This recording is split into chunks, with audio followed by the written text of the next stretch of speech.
ya está. Listo. Bueno, para continuar con el curso que estamos haciendo ahora de la Teosofía del siglo XXI de Carlos Pérez, me toca ahora a mí hacer la parte del, creo que es el capítulo 10, del simbolismo y la tradición esotérica. O sea, no va a ser más o menos el tipo de charlas que yo normalmente doy, sino que me voy a guiar por lo que está en el cursillo, ¿sí? Entonces empezamos, ¿eh? Es interesante observar que todo proceso de comunicación se realiza mediante el uso de símbolos. Todo lo que podemos leer y escribir lo podemos decir, contar, representar, publicar, lo hacemos utilizando siempre algún proceso de comunicación que intercambia símbolos como letras de un alfabeto, números, iconos, signos especiales, emblemas, etc. Los símbolos son entonces una abstracción que nos permite comunicar. El símbolo es el vehículo de la información, del mensaje que estamos emitiendo. Para que la comunicación ocurra, el emisor y el receptor deben tener un significado en común para los símbolos empleados. En este caso, aquí hago un pequeño inciso, y es que no necesariamente es así. Los símbolos, a veces, aunque tú no sepas el significado, digamos que en cierta manera la conciencia recoge lo que ve y en algún momento, cuando cuando nuestro proceso ha evolucionado un poco, nuestra mente llega al punto de recordar el elemento visto o en este caso el símbolo, y automáticamente, como si se abriera la mente, comprende lo que ha sucedido.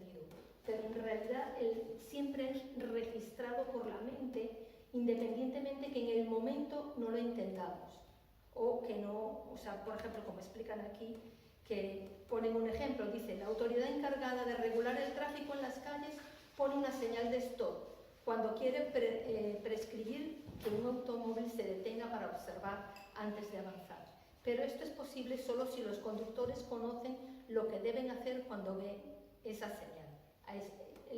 Van directamente a esa parte. En lo que yo me trato de explicar es que a veces ni siquiera te tienes que saber todas las señales del tráfico, estarán allí y tu mente las guarda y de alguna manera en el momento preciso das con el significado. O sea que no necesariamente todos nos tendríamos que poner de acuerdo, porque eso, si no querría decir que tampoco la información como tal llegaría a todos, sería solamente para muy pocos que sepan el significado. Y dentro de la parte que es el misticismo, el conocimiento y todo esto, se transmite mucho a nivel de símbolos, porque es algo que está dentro de la mente superior, que es la mente de todo el colectivo, y entonces queda registrado ahí para que sea o esté al alcance de todos, y ese alcance de todos siempre, de alguna manera, siempre llega algo a ti, ¿sí? O sea, independientemente de que sepas el significado en ese momento o no, ¿vale? Entonces, estamos rodeados de símbolos de distintos tipos que nos facilitan la comunicación. Aquellos que son una representación gráfica, como los iconos, logos, emblemas, son más fáciles de percibir y de codificar de un vistazo. Una palabra es otro símbolo de mayor nivel que está compuesto por varias letras del alfabeto. Esto nos muestra que los símbolos se asocian entre sí para formar otros más complejos y con un significado especial. Los símbolos han sido empleados desde muy antiguo en la tradición esotérica para transmitir ideas o más bien arquetipos acerca de la vida, del universo y del hombre. Los símbolos son abstracciones conceptuales, representaciones simples generalmente de figuras geométricas. Alegorías. Alegoría están basados en metáforas, buscan la representación de conceptos más elaborados y difíciles de definir. Los símbolos y las alegorías son elementos claves del simbolismo, el estudio de los mismos y de sus posibles significados. Los símbolos son abstracciones conceptuales representadas más bien por figuras simples, muchas veces geométricas. Por ejemplo, el círculo es el símbolo del infinito porque es una figura geométrica de infinitos lados. También simboliza la eternidad porque su circunferencia no tiene principio ni fin, y además representa el equilibrio y la armonía porque todos sus puntos están a la misma distancia del centro. Las alegorías son representaciones más complejas de un concepto basadas en una metáfora. Una figura conocida se asocia con una idea debido a algún atributo de la primera. Por ejemplo, la paloma blanca es una alegoría de la paz, por su blancura que representa la pureza y por su mansedumbre. Los antiguos utilizaban alegorías para representar a los dioses como aspectos de la naturaleza. Por ejemplo, para los egipcios, Anubis era el dios con cabeza de chacal, encargado de guiar a los muertos en su tránsito por el otro mundo. Su representación con cabeza de chacal o de perro parece derivarse del hecho de que era frecuente encontrar a estos animales en los cementerios. Las alegorías pueden aparecer en forma de relatos o cuentos que facilitan su transmisión oral a través de muchas generaciones. Ejemplo de ellas son las fábulas en las que los animales desempeñan roles en una historia que tienen un fondo moral o psicológico aplicado a la vida humana. Desde tiempos antiguos se conocen muchas alegorías que simbolizan leyes de la naturaleza o arquetipos universales observados por los sabios, que gracias al vehículo de la alegoría fácil de recordar, han logrado transmitirse de generación en generación y han sido objeto de representaciones en el arte. Una de estas alegorías es, por ejemplo, la historia de Eros y de Psique, que veremos más adelante. El simbolismo requiere no solo del análisis, sino de una gran dosis de intuición para captar sus significados y relevancia. El símbolo, religioso, místico o esotérico, cuanto más abstracto, trasciende la diversidad cultural, es más universal, según Jung. No está limitado por el lenguaje, es más rico en interpretaciones. Existen varias claves para interpretar los símbolos: astronómica, numérica, geométrica, cosmológica, terrestre, humana, psicológica. Un emblema es una agrupación de símbolos más simples. Una propiedad del símbolo es que cuando más abstracto es, más poderoso es su significado porque se vuelve independiente del contexto cultural, de la época, del lenguaje y de otros factores. Es decir, que el símbolo se convierte en universal. La aparición de símbolos similares en culturas lejanas unas de otras y no comunicadas llamó la atención al psicólogo suizo Carl Gustav Jung, fundador de la Escuela Psicológica Analítica. Jung llegó a postular la existencia de un inconsciente colectivo por debajo del inconsciente personal, que es un mundo de arquetipos, de ideas compartidos por la humanidad. La naturaleza psicológica del ser humano se manifiesta entonces mediante un lenguaje universal de símbolos comunes. Lo inconsciente colectivo es todo menos un sistema aislado y personal. Es objetividad, ancha como el mundo y abierta al mundo. Yo soy el objeto de todos los sujetos, en perfecta inversión de mi conciencia habitual, donde soy siempre sujeto que tiene objetos.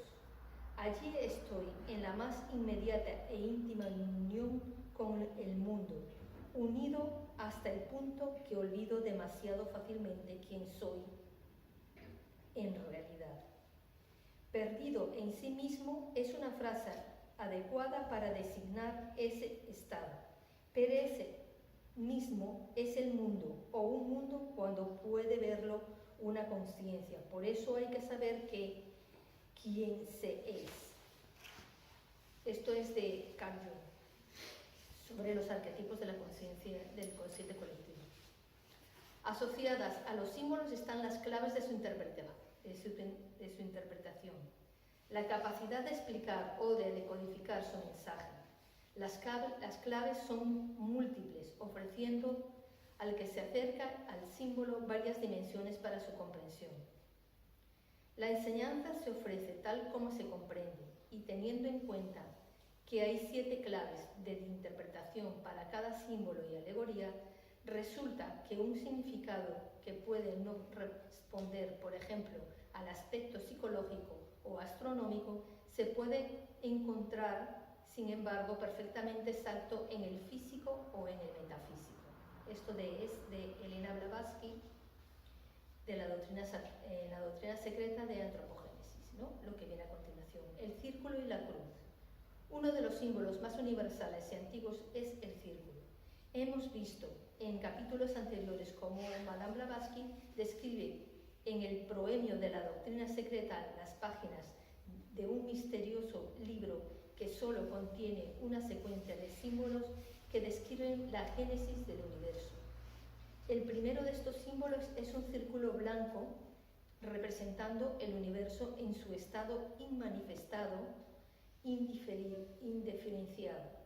Luego aparece un punto, la aurora de la manifestación, el uno manifestado. A continuación tenemos el círculo con una línea horizontal que simboliza la aparición de la dualidad primordial espíritu-materia. La secuencia finaliza con el círculo teniendo una cruz inscrita que representa a la Trinidad fundamental del universo con espíritu, materia y la interacción entre ambos como tercer elemento. El disco solar o la cruz. El origen es arcaico y es una representación del circo solar con sus rayos. Era un símbolo universalmente conocido antes del cristianismo y Constantino el Grande la proclamó en el siglo IV como símbolo de la nueva religión. Muestra cómo los símbolos tienen diversidad de aspectos y de interpretaciones.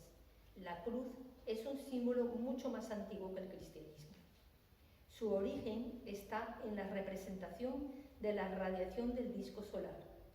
Se han encontrado grabados de la Edad de Bronce donde aparece la cruz inscrita en un círculo representado al sol. En las ruinas de Troya se han encontrado representaciones más refinadas, aunque parecidas, hasta que llegamos a las representaciones más conocidas actualmente. Un rey asirio que vivió en el siglo 8 antes de la era actual llevaba en su cuello una cruz con los bordes redondeados como si el disco solar se le hubiera quitado la parte de la circunferencia que no está dentro de los rayos o brazos de la cruz. La evolución de esta figura muestra que los antiguos quisieron representar a los rayos del sol mediante los brazos de la cruz. La cruz ha sido entonces como símbolo solar, símbolo de vida y no de muerte como hoy piensa la mayoría de la gente dentro del cristianismo. La cruz fue utilizada por el cristianismo debido a la popularidad que gozaba en el mundo antiguo. El emperador Constantino el Grande, impulsor definitivo del cristianismo en el Imperio Romano, relató que en un sueño vio la cruz con la leyenda In hoc signo vinces, IHSV, por este signo, que significa por este signo vencerás. La propia frase tiene connotaciones iniciáticas más antiguas, puesto que, como algunos señalan, la IHS era un nombre de Baco, que ahora se le atribuye también a Jesús, ¿no? Una característica común de los símbolos es que su significado puede variar según el contexto, dando lugar a distintos aspectos. Hay muchas interpretaciones del símbolo de la cruz, puesto que, como dijimos anteriormente, el símbolo es un lenguaje abstracto que sirve para comunicar un mensaje que puede tener varios contextos dimensiones de significado o claves de interpretación. Entonces, antes de pasar al emblema de la sociedad teosófica, les voy a poner aquí lo que aparece en el libro de Madame Blavatsky, la doctrina secreta, que es primero aparece el círculo solo, que es la representación del todo, del universo y de la unidad. Luego aparece un círculo con un punto en el centro que representa a Brahman cuando se manifiesta, a la manifestación, cuando Brahman se manifiesta. Después aparece un círculo con una raya, que es cuando aparece la dualidad, ¿sí? Y después aparece el círculo con la cruz en el medio, representando a esa interacción, que es lo que acabamos de hablar aquí, de la dualidad superior, luego haciéndose como realidad, convirtiendo a las tres partes para que se haga la manifestación de todo lo que existe. Cuando hablan de la cruz, que hablan de precisamente es lo que está en el centro. Y la que aparece en este rey asirio se refiere que la cruz que tenía era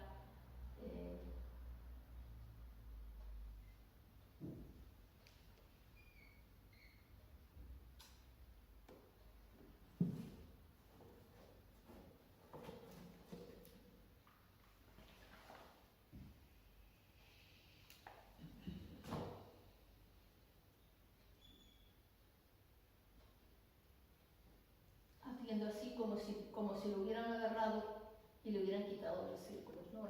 Redondeada la parte. Ese vendría siendo el origen. En realidad, aquí en el curso se menciona esto de una forma muy sencilla y muy escueta, digamos pequeñita, para hacer la explicación, pero en realidad este tipo de símbolos tienen muchísimo más significado, más amplio. O sea, inclusive podría hacerse una charla completa solo con el significado de la cruz, ¿no? Entonces, bueno, ya visto y aclarado esto, vamos a lo que es el emblema de la sociedad teosófica, que es este emblema que tenemos aquí. ¿Sí? Dice, bueno, el emblema de la sociedad teosófica es un conjunto de símbolos muy antiguos y universales. Primero sale el Ouroboros, que es la serpiente que se muerde la cola formando un círculo que está vinculado a lo que es la ley cíclica, también conocido como la vida. Aún es la vida una produciendo la manifestación, y, o sea, la vida una produciendo la manifestación. Después están dos triángulos entrelazados que son el espíritu y la materia, y ambos trinos en correspondencia. El An o Cruz Ansata, que es la regeneración de la vida. ¿Sí? Eso es lo que aparece. Entonces, el emblema de la sociedad teosófica se compone de varios símbolos que se han utilizado desde la antigüedad para expresar conceptos espirituales y filosóficos profundos sobre el hombre y el universo. Cada símbolo estudiado separadamente nos ayuda para su comprensión. Estudiamos juntos cómo en este emblema nos sugieren un vasto esquema evolutivo que abarca toda la naturaleza física y espiritual, y su estudio puede hacer que el investigador serio llegue a contemplar algunos de los más profundos misterios de la existencia. El Ouroboros, la serpiente que se muerde la cola formando un círculo, es un símbolo de la eternidad y de la ley cíclica infinita. También es una representación de la sabiduría, porque se trascienden los opuestos y el principio y el fin de las cosas. La esvástica es la cruz de fuego con brazos de llamas que dan vueltas en sentido del horario del reloj, para representar las poderosas energías de la naturaleza que crean y disuelven las formas a través de las cuales tiene lugar el proceso evolutivo. Es utilizada en la India como el símbolo de bienaventuranza. Lamentablemente fue adoptada por el nazismo y provoca ciertos prejuicios. El Aum, o también Om, es el monosílabo sagrado del hinduismo, en sánscrito escrito en Devanagari. Representa el principio de la vida universal manifestándose a sí mismo y dando origen al universo. Los triángulos enlazados simbolizan, por un lado, la dualidad esencial del universo manifestado, espíritu y materia, y por otra parte, la naturaleza trina de ambas, Sat, Chit y Anandan en el espíritu, y las tres gunas o propiedades en la materia, que son tamas, la inactividad, rayas, la actividad, y sattvas, el equilibrio entre ambas. También representan el principio hermético de semejanza en el universo holográfico, de cómo es arriba, es abajo. El microcosmos es semejante al macrocosmos. El Ankh. En el centro de los dos triángulos entrelazados está lo que se conoce como el Ankh o cruz Ansata, que está compuesta de un círculo sobrepuesto a la cruz Tau, el tipo de cruz que tiene forma de letra T. Simboliza el proceso de la regeneración de la vida, la evolución del ser o salida a la luz del día, como lo llaman los egipcios. Rodeando este emblema está el lema de la sociedad teosófica, que es: no hay religión más elevada que la verdad. La cruz ansata o Ankh de Egipto, compuesta por un círculo sobre una tau, es el atributo de Isis, símbolo de la vida. Como símbolo jeroglífico significa vida y representa la unión sagrada del espíritu y la materia y la regeneración de la vida. Una de las cruces más antiguas y emblemáticas es la cruz ansata o Ankh, ampliamente utilizada en Egipto, como podemos comprobar en sus grabados y escrituras. El Ankh es el símbolo de la vida. Era un atributo de Isis, significando que ella es adoradora de la vida. Tiene continuidad histórica con el símbolo de Venus, el símbolo más moderno de lo femenino, como es fácil de ver por la similitud de la forma.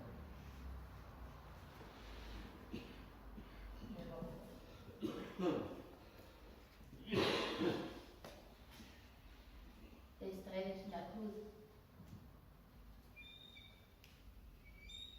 alzada y el símbolo de Venus es este.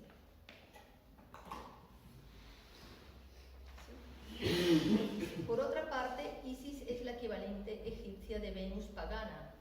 Ambas representan el aspecto femenino de la vida. En Egipto se representaba a Apis, el buey o toro, con el disco solar entre sus cuernos como un símbolo de fertilidad. Su silueta, visto de frente, se asemeja al Ankh. La cruz ansata está compuesta de dos partes. La parte superior es un círculo, símbolo del espíritu del infinito, mientras que la parte inferior es una tau, una T, que simboliza la materia. De esta manera, con espíritu y materia unidos, el Ankh representa a la vida que es posible gracias a la interacción de ambos aspectos de la dualidad. También hay una interpretación sexual de la cruz ansata, siendo el círculo el elemento femenino y la tau el elemento masculino, y representando la sagrada unión que genera la vida. Pero el Ankh, como sucede con muchos símbolos, tiene una clave de interpretación relacionada con el proceso interior, con la transformación del ser humano, la unión mística y la expansión de la conciencia que se produce luego de despertar. En este proceso, la naturaleza interna del ser humano toma posesión de las funciones de la mente, las emociones y físicas, de modo que actúa como una unidad y no como un ser fragmentado, como un conjunto de tendencias. De este modo, la unión simbolizada por la cruz ansata es una de sus interpretaciones más místicas, es un símbolo de la unión de lo espiritual con lo humano, de ser interno con el yo personal, unión que es la meta del yoga y de las grandes múltiples tradiciones iniciáticas. Aquí cuando habla de Apis el buey, parece ser que se ha descubierto que, igual que en la astrología con el signo del Tauro, en un principio no era el signo del Tauro, siempre fue la vaca. Entonces, que también implicaría que es parte de la fertilidad, ese círculo. Bueno, también se dice que todo lo que existe es femenino, porque lo único que es masculino es Brahman, en la intención de manifestarse, pero en el momento que se manifiesta y se crea todo, todo es femenino. O sea, todo es femenino, bueno, femenino, ¿sí? Y la energía, la Shakti, que lo crea todo, en conjunción con la unidad, precisamente con Brahman, es la que crea todo lo que existe, por eso es femenino, ¿sí? Bueno, vamos ahora a lo que es mitos y leyendas. Las religiones, las escuelas de misterios y la literatura de la antigüedad se han nutrido de mitos y leyendas.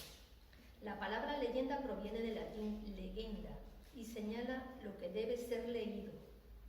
Generalmente se refiere a los relatos acerca de personajes que pueden haber sido reales, aunque los relatos son una mezcla de hechos reales e imaginarios, produciendo, por lo tanto, una idealización del personaje.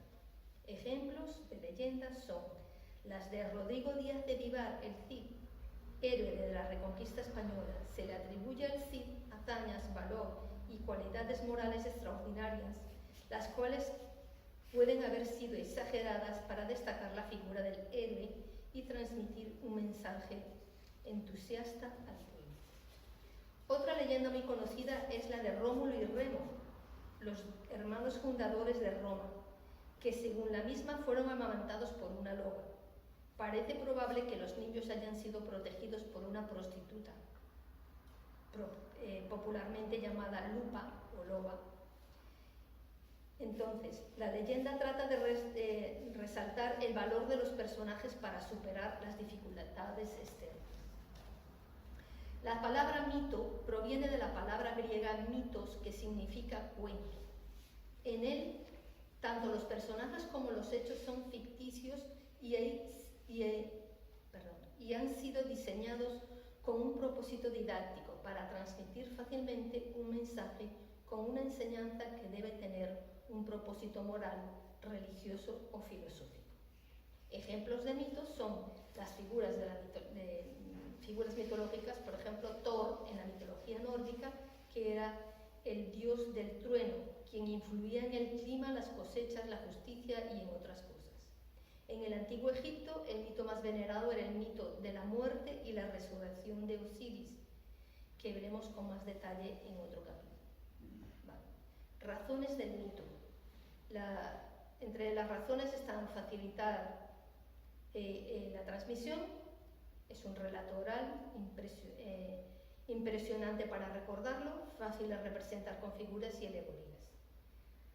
Son enseñanzas veladas, alejan a los curiosos, despistan a los perseguidores, apelan a la intuición, tienen un mensaje que hay que descubrir y perduran en el tiempo.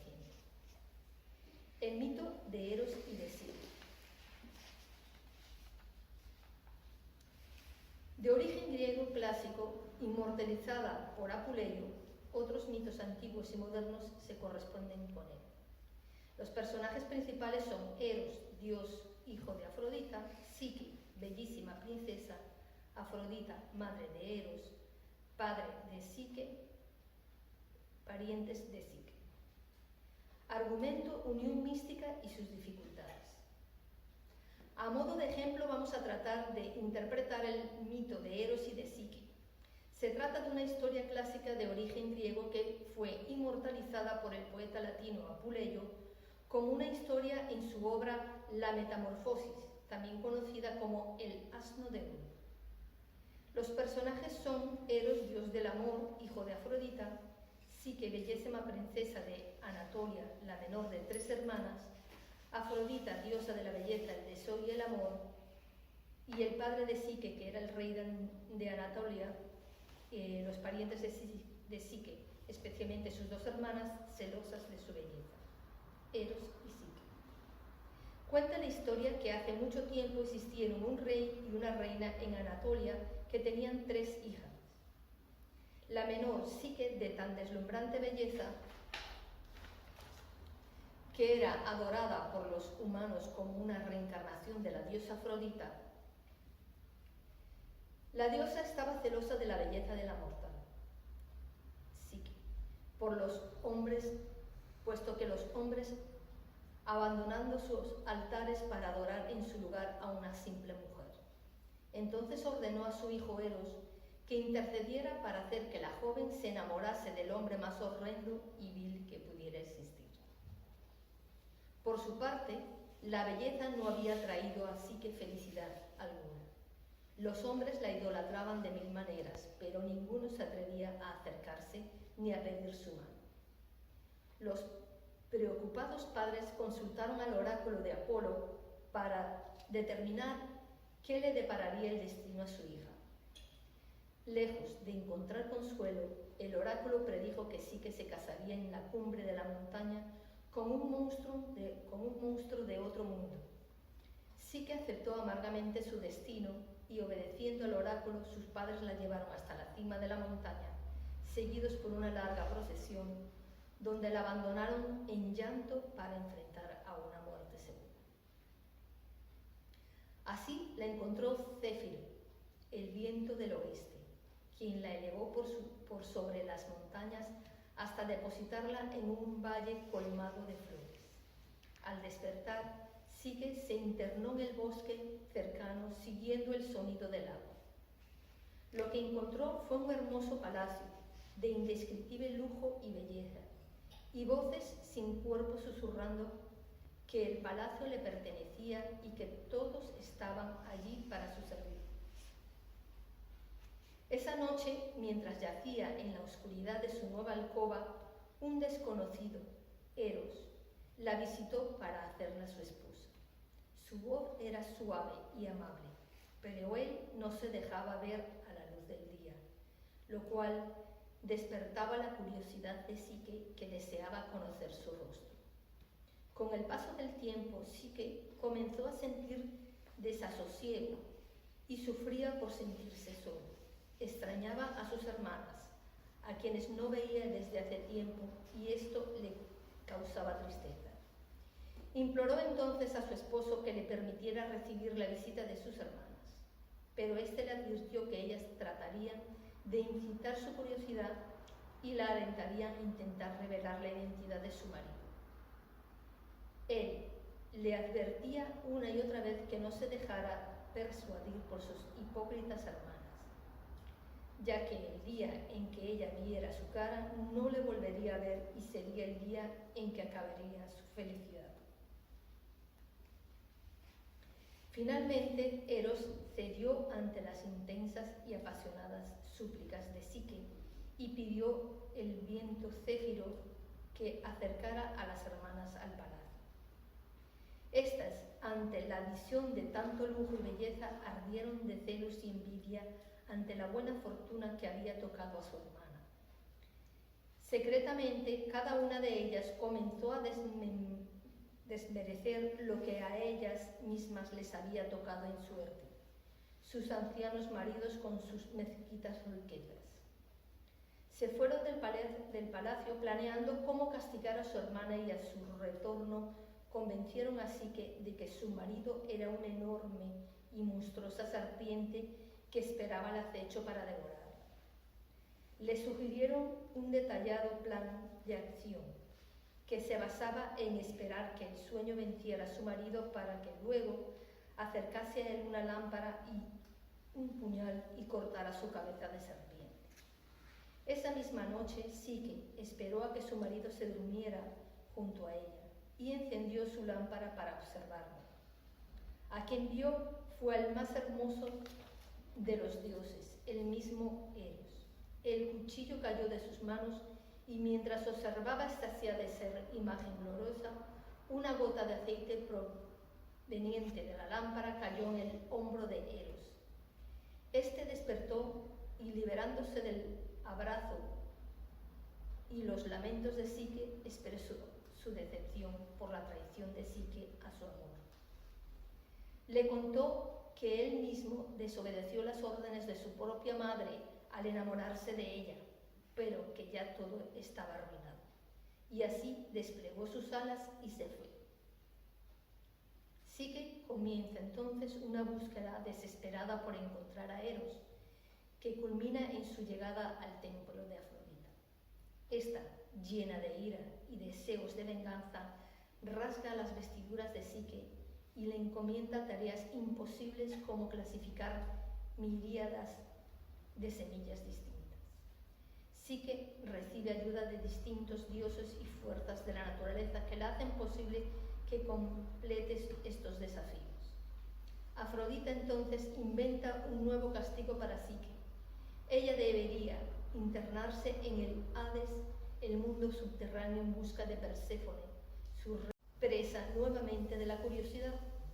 Atraída por el deseo de agradar más a su amado, adornándose de belleza divina, abre el cofre e inmediatamente cae en un sueño mórbido.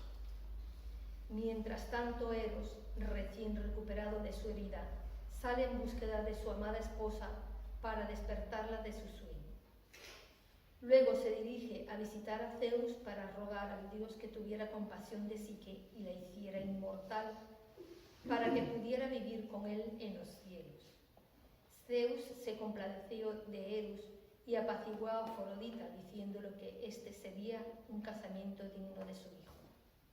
Así es que ordenó el casamiento de Eros y Psique, que duraría para siempre. Interpretaciones del mito.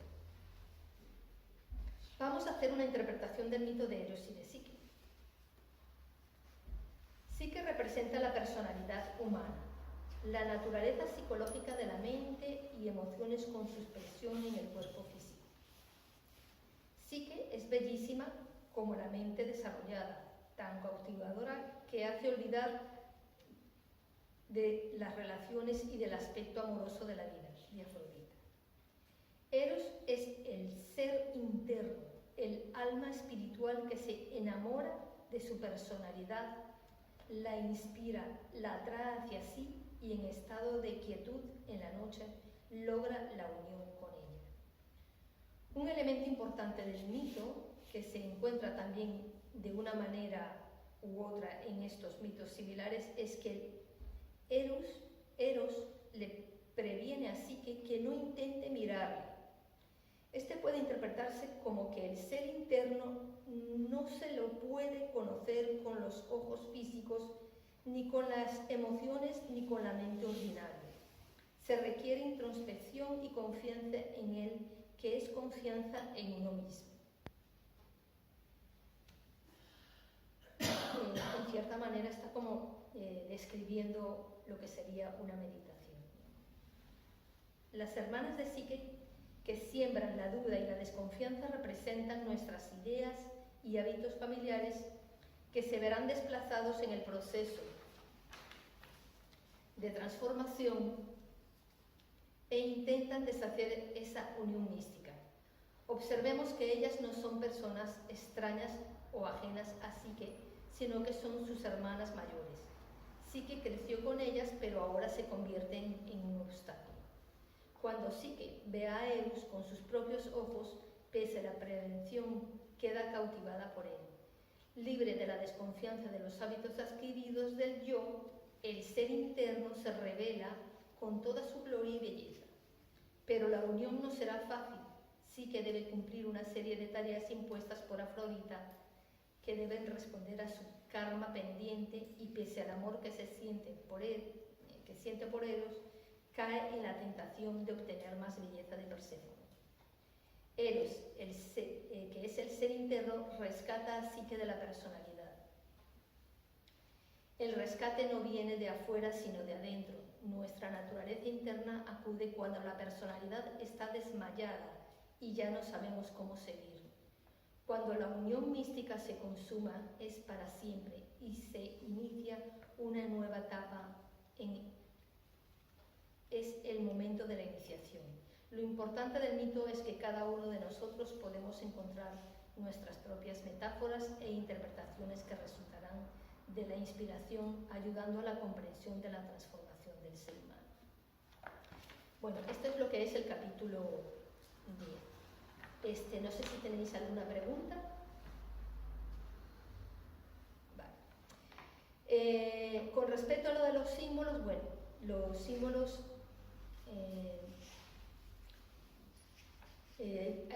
aquí hablan de 7 interpretaciones, pero en realidad hay muchísimo más que 7 interpretaciones.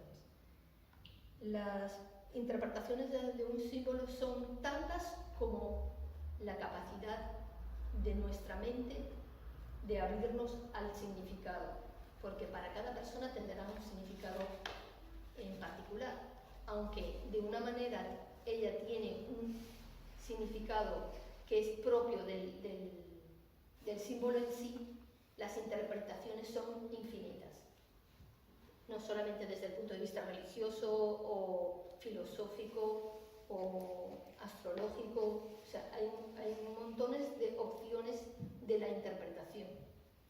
Por ejemplo, un gato negro puede representar mala suerte, pero puede representar conexión con el más allá, dependiendo de dónde estés tú y de dónde esté la persona que hace la interpretación del símbolo. En este caso, el mismo significado del gato, que representa en cierta manera esa conexión con la vida del más allá por el hecho de que tiene 7 vidas, digamos que sería lo común, pero las interpretaciones son muy variadas, como con cualquier otro símbolo. Cuando hablamos, por ejemplo, también de la interpretación del símbolo de la sociedad teosófica, por ejemplo, la interpretación de los triángulos, el blanco y el negro, representando el mundo físico y el mundo espiritual, pues también tiene varias interpretaciones, la del bien y el mal, la de el hecho de que al estar entrelazados no puede existir uno sin el otro. Para que haya una realización tiene que haber un equilibrio entre eso material y eso espiritual, porque en ningún momento, por ejemplo, está separado el triángulo blanco del negro. En este caso están entrelazados porque van unidos. Eso es que va unido lo espiritual y lo material, ¿sí? Igual que, por ejemplo, cuando hablaban del An, que en este caso el símbolo del An que representa en este mismo círculo, que es el mismo círculo del principio, de la unidad, y en la parte de abajo que representa la tríada de la manifestación, representando la vida, evidentemente. ¿Sí? Pues con respecto también a los mitos y a las leyendas, en cierta manera también es algo similar, porque tanto los mitos, que son historias creadas para ensalzar, guardar o proteger información o conocimiento, también como son a nivel de interpretación, puedes llegar al significado o no, o puedes darle montones de interpretaciones, y todas son válidas. Todas son válidas porque te darán una información que es la que tú necesitas para ti en ese momento. Porque al no tener un significado literal, se adapta al nivel evolutivo de cada quien. O sea, la interpretación para ti será aquello a lo que tú estás en capacidad de comprender o de entender. Es igual tanto para los mitos como para las leyendas, en cierta manera, que lo que hacen es tratar de transmitir una información para que no quede, para que de alguna manera alguien, en este caso, la pueda desvelar en algún momento y pueda haber una evolución. Con respecto a esta, la de Psique y la de Eros, representa el despertar de la conciencia y representa el trabajo que hay que hacer para encontrarnos a nosotros mismos y conseguir ese despertar de la conciencia, y después de que está alcanzado ya no se puede no se puede echar para atrás, ya está descubierto, y así que queda como realizada la iluminación. No sé si tenéis algo que queráis preguntar. Es tratar de entender un poquito mejor esta secuencia de 4 símbolos. Vale, lo explico de otra manera. Sí, por favor. Porque nosotros aquí en clase estamos acostumbrados a verlo desde el punto de vista del yoga. Entonces, esto es lo que sale en la doctrina secreta en la primera parte, en la cosmogénesis, hablando de cómo se creó el universo, ¿no? Como de la nada, hablamos en que para Abraham se despierta y dice, soy uno, hágame muchos. Hemos hablado de esto montones de veces en clase, ¿no? Y eso representa, para Abraham, cuando todavía estás dormido, es esto. Cuando él dice, soy uno, hágame muchos y se manifiesta, es la A. ¿Sí? Cuando se crea la energía, la Shakti, esta es la N. Y cuando ya se crea la manifestación como tal, es la U. El AUM, que es la representación de la Trinidad espiritual, que es la que crea todo lo que existe. En este caso, como cuando hacemos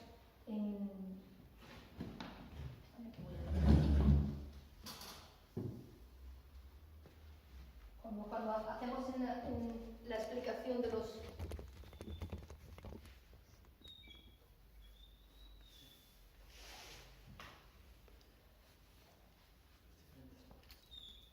diferentes cuerpos,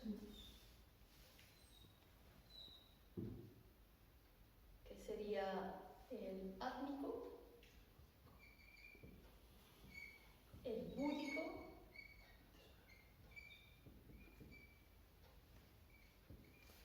mental superior, el cuerpo causal, la mente inferior, el cuerpo emocional y el cuerpo físico.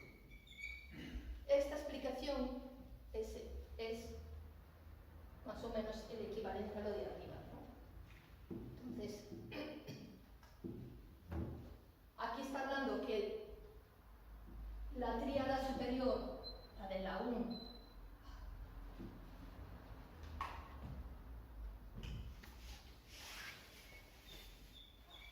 es lo que está tácito en todo lo que existe, que es la tríada superior, y esto, al revés, que representa esto que está aquí, que representa en este caso esta chispa de lo divino que cada uno tenemos y luego lo manifestamos con nuestro cuerpo físico, ¿sí? O sea, nosotros tenemos un cuerpo físico, un cuerpo emocional y un cuerpo mental.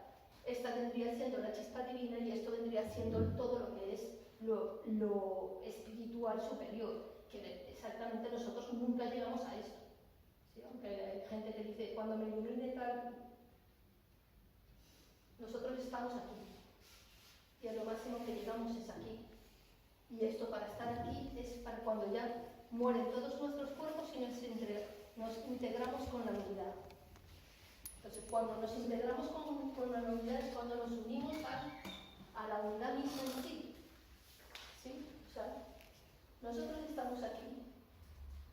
Y ahora, hablando precisamente de los símbolos, todo lo que es este tipo de símbolos, íconos y todo que están relacionados con los arquetipos que están vinculados directamente a la mente superior, a esta. Que en realidad dentro de la sociedad teosófica se habla de solo un cuerpo mental. Este es el mismo que nosotros usamos en el yoga. Cuerpo mental superior y cuerpo mental inferior. Pero en realidad es uno solo, el cuerpo mental. Dentro de donde este cuerpo mental superior está todo el conocimiento que existe en el universo, ¿sí? Todo y que está disponible para todos. También hay gente que lo llama los archivos acásicos, ¿sí? Cuando hablamos de esta mente inferior, se llama inferior porque, claro, está unida a nosotros, que está unida al cuerpo inferior, que incluye nuestro cuerpo físico, pero es superior porque pertenece a la mente superior, porque tiene ese conocimiento. Nosotros, en nuestro cuerpo físico, lo que tenemos es un aparato receptor que capta la señal y la convierte en inferior. ¿Cómo? Como exactamente igual como un televisor o un teléfono o un radio capta las ondas de radio y convierte esas ondas en sonido. Pero para que eso suceda tengo que tener un aparato de radio.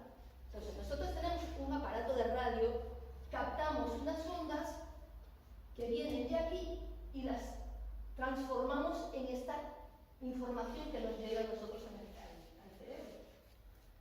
Entonces, ¿por qué el símbolo en este caso, o estos símbolos, tienen un significado u otro? Porque dependiendo de tu radio, puedes conseguir una emisora u otra. ¿Qué escuchas? AM, FM, onda corta, onda larga. ¿Qué? ¿Hasta qué punto llegas tú? ¿Qué tanta de esa información de la mente superior llega a ti? El símbolo, como es universal, tiene tantos matices que tú puedes llegar a toda la información, pero no necesariamente tienes que llegar a toda. Llegas a la que estés en capacidad, a la que tu radio tenga la capacidad de llegar. De comprender. Claro, de comprender. Si, por supuesto, haces un trabajo personal, tu mente o tu radio evoluciona y se amplía la capacidad de la banda, pues tú recibirás un mensaje más elevado o mayor, de mayor comprensión de ese signo. ¿Sí? ¿Contestada tu pregunta? Mira. ¿Algo más? Pregunta. Sí, yo tengo una pregunta. Dentro de esa tríada superior, que tiene sido de alma, voz y mana, la parte que dices que es lo que contiene todo, o sea, todo el colectivo, que está dentro de esa tríada. ¿Está dentro de esa tríada o estaría dentro de esa tríada en la parte superior? Es que tenía una idea como que, por ejemplo, la parte en que se reencarna, pues sí es la tríada superior, la parte física hasta el cuerpo de deseos estaría en el círculo de abajo, pero como que lo que contiene lo universal estaría en la parte del alma, y el manas que sería como contendría ese puente de inteligencia superior e inferior. Entonces Claro. no sé exactamente cómo definirías cada uno de esos apartados de alma, budi o mana. Es que cada cuerpo tiene la particularidad de poder comunicarse con el siguiente. En este caso, el cuerpo físico se conecta con el emocional con el mental. Nuestra mente tiene capacidad de conectarse con el cuerpo, en este caso con el cuerpo causal y por ende hacia el cuerpo mental superior. Entonces,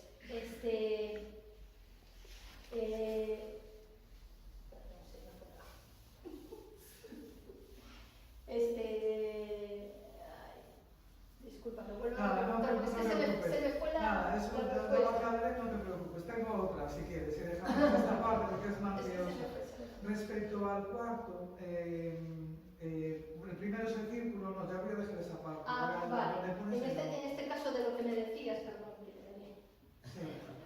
estamos hablando que sí, esto es la parte superior ya sin divisiones. Sí. Y aquí esto es la chispa divina. Y están, cuando nos manifestamos o reencarnamos, viene esto.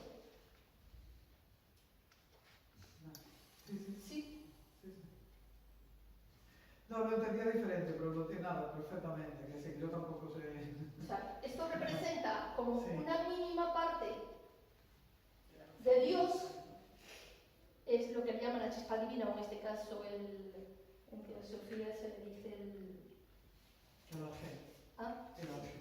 Esa parte de cada uno de nosotros, pues esa milésima parte es cada una de las almas de cada persona. Sí. O sea, de cada ser, cada persona y de diferentes maneras también incluye ahí todo, porque todo es parte de la unidad. Los animales, los vegetales y todo lo que existe. ¿Sí?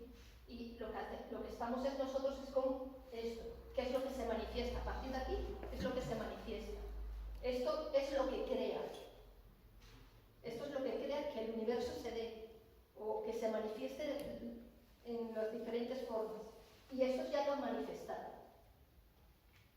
Sí, lo que lo manifestado lo traéis. Sí. Tenía otra pregunta respecto a lo de, el círculo en la representación simbólica, en la representación simbólica. El círculo blanco es para aclararme lo que dijiste. En blanco quiere decir todo en potencia, o sea, Sí. lo que es en sí. El universo como tal, o sea, la unidad misma en sí, sin manifestación y sin nada. Para ver si reflejas...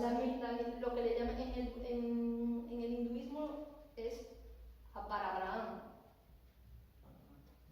O sea, lo no manifestado, el uno sin segundo, la nada, la existencia, o sea, la nada, pero sí, la nada que es el todo. O sea, Sí. o sea, todo está potencialmente creado, o todo está potencialmente por crear, Sí. o sea, el que no tiene atributos, el que no... Esto es la nada. Y cuando se ve a sí mismo para conocerse, crea la... Y se crea así cuando se manifiesta, que es cuando cuando se dice, Brahman dice, soy uno, hágame muchos, que es cuando decide manifestar, que dentro de la mitología hindú se habla de que cuando cree que caía, a partir de ahí es que crea el universo, los mundos y todo lo demás, y que hablan de los días de Brahman, los años los días de Brahma, de las noches, y que como hay periodos de manifestación y no manifestación. En este caso, cuando ya no se manifiesta, que todo se retorna, se volvería a convertir en cero. ¿Sí? Sí, claro. ¿Algo más? ¿Alguien quiere preguntar algo más? ¿No? Pues, si ya ha quedado todo claro, pues ya está. En este caso, todo lo que habla aquí y del mito de Eros y de todo es para llegar aquí, precisamente a descubrir quiénes somos, a que podamos alcanzar, de descubrir toda esta información, ¿sí? Porque los símbolos son para eso, para que descubramos qué hay detrás de ellos, o qué es ese mensaje oculto. Porque hubo montones de civilizaciones, montones de culturas, pero tenían que inventar algo que de alguna manera fuera común para todos. ¿Sí? Por ejemplo, ahora esto se ve modernamente con los emoticonos de los móviles, ¿no? En el que muchas veces ni siquiera sabes que hay emoticonos que ni siquiera sabes qué significan, porque hay montones ahí que ni idea, pero otros que sí, porque ¿qué te quieren decir? Que con un simple símbolo puedes expresar un montón de cosas y ya está, ¿sí? Que es lo que representa en este caso esto. Lo que pasa es que, bueno, tratamos de guiarnos más bien por el trabajo de aquí de Carlos Pérez, y entonces, claro, él hizo un trabajo muy grande en el aspecto de que quiso abarcar todo lo que era importante para el trabajo teosófico, pues le dedicó así como un pequeñito espacio a lo que es a la importancia de la simbología, los mitos y las leyendas y todo esto. Pero bueno, es lo que dio de sí el tema.